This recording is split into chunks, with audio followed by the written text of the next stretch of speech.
織書者節錄。小詩。世界有沙漠，同時也有織書者。沙漠、水源、草地都是，又刮大風沙，給人帶來許多麻煩。但偏偏就碰上一些不肯低頭的人，硬要跟他鬥一鬥。第一次聽改造沙漠的故事，總覺得這種鬥太費功夫，也太沒把握。人們在沙漠邊緣，先織上一排樹，從老遠地方運水來灌溉，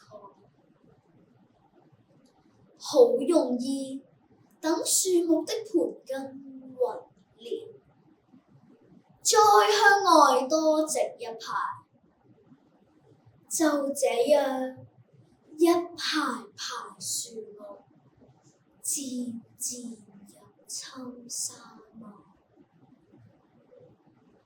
靠耐心等待，靠努力栽培，當大樹根深深抓緊泥土，綠葉成蔭的日子，大概水分就滲入無垠的沙漠。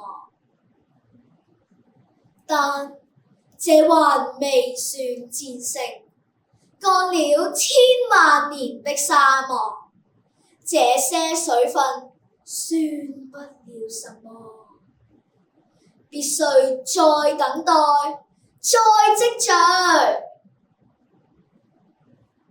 改造沙漠的確很費勁，但並不是沒有把握。